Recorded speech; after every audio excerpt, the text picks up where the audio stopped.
Selamat pagi. Pagi. Salam sejahtera bagi kita semua. Yang terhormat panitia dan anggota-anggota Dokuritsu di Bicosaka yang berbahagia. Marilah kita memanjatkan puji syukur kehadiran Tuhan Yang Maha Esa bahwa kita semua dapat hadir di sini tanpa halangan apapun. Saya selaku ketua mengucapkan terima kasih yang sebesar-besarnya atas kehadiran tuan-tuan sekalian. Dengan sambutan pembukaan saya ini, saya umumkan bahwa sidang PPU PKI yang kedua ini resmi dibuka.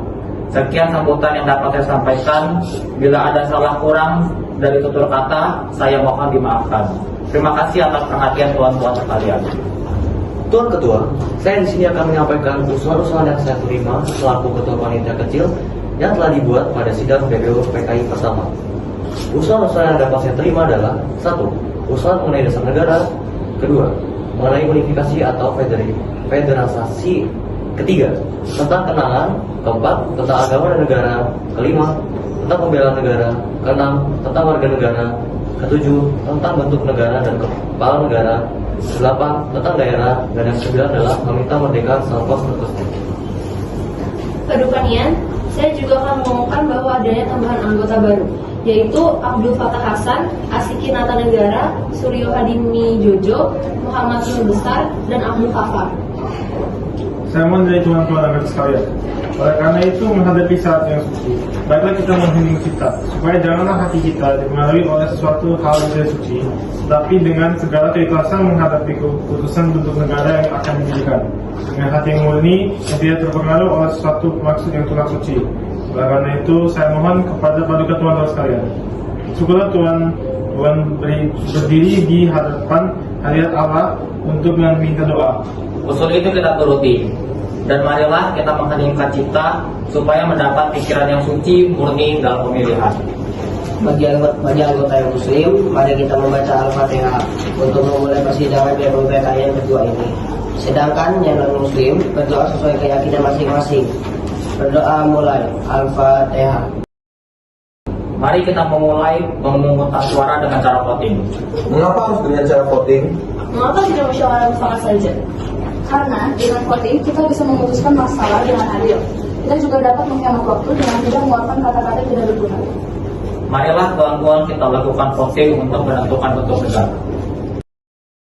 Tuan Ketua, kami sudah mengetahui bahwa ada 64 stem yang memilih Republik, ada 55 stem, 6 kerajaan, 2 lain-lain, dan 1 belangko. Saya mengucapkan terima kasih atas pekerjaan komisi. Anggota sekalian sudah mendengar bahwa telah dipilih oleh sidang Dokuritsu di Bicosaka yang kedua kali ini yang melahirkan 64 stem. Ialah yang 55 republik, 6 kerajaan, 1 belangko, dan 2 lain-lain. Jadi semuanya ada 64. Sudah ada ketetapan dalam waktu ini. Nanti kita membuat pelaporan yang sejelas-jelasnya. Jadi putusan panitia itu republik. Sudah terang republik yang dipilih dengan suara terbanyak. Sekarang saya minta beristirahat. Maka apabila bangsa Indonesia pada masa ini mempunyai ketinggian kehendak akan kemanian dan menjunjung tinggi-tinggi apa yang angan-angankan, hendaklah sungguh pula mengakui bahwa tanah Melayu itu sebagai dari tanah air kita. Tanah Papua itu sumber kekayaan kita. Janganlah sumber kekayaan yang diwariskan oleh nenek moyang kita pulang dengan sia-sia belaka. Oleh karena itu, saya setuju bahwa dalam penentuan batas halaman tanah air kita, hendaklah kita berpikir dengan sebaik-baiknya, janganlah didasarkan pada soal apakah kita sanggup atau tidak sanggup, tetapi pula apakah akan timbul kesanggupan yang akan mereka atau tidak. Soal lain pula berhubungan dengan tanah Papua. Memang hal ini dalam ilmu pengetahuan, etologi, bahasa, geografi ada yang menyebutkan bila Pulau Papua tidak masuk tanah Indonesia. Tetapi paham ini hanyalah dilahirkan oleh orang-orang yang mengarang buku yang bersangkutan. Tetapi ada juga paham-paham lain yang mengatakan bahwa seluruh Papua masuk ke Indonesia.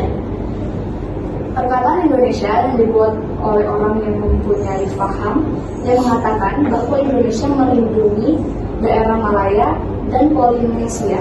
Jadi, dengan sendirinya pada waktu perkataan Indonesia lahir, dimaksudkan bahwa tanah Papua masuk dalam daerah Indonesia.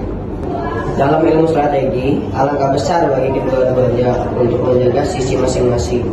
Artinya, kalau kita melihat batas kita di timur, Kepulauan Timur, saya setuju sekali dengan anggota yang terhormat Muhammad Yamin, yaitu agar pulau itu dimasukkan dalam lingkungan kita.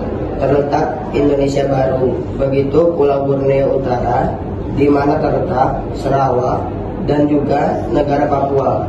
Bukanlah kita meminta, tetapi itu hal yang beralaskan kebangsaan. Jika peperangan berakhir dan kemenangan akhir telah tercapai, kita dapat melengkapkan aturan-aturan itu menjadi aturan-aturan yang sesuai dengan keadaan zaman pada waktu itu. Dengan permintaan Indonesia merdeka, ialah seluas Indonesia sampai Belanda dahulu. Jikalau kemenangan akhir tercapai dan ada permintaan yang nyata dari Malaya Selatan, Borneo Utara, bahwa rakyat di situ merasa juga ingin masuk dalam lingkungan kita. Dengan senang hati mereka akan kita terima sebagai bangsa kita di dalam Indonesia merdeka. Bagaimana jika kita menambahkan Malaya? Ya, kita juga harus menambahkan Borneo Utara supaya masuk ke dalam wilayah Indonesia. Saya juga akan menambahkan Papua supaya masuk ke dalam wilayah Indonesia. Kami juga akan menambahkan Timur, Portugis, supaya masuk ke wilayah Indonesia.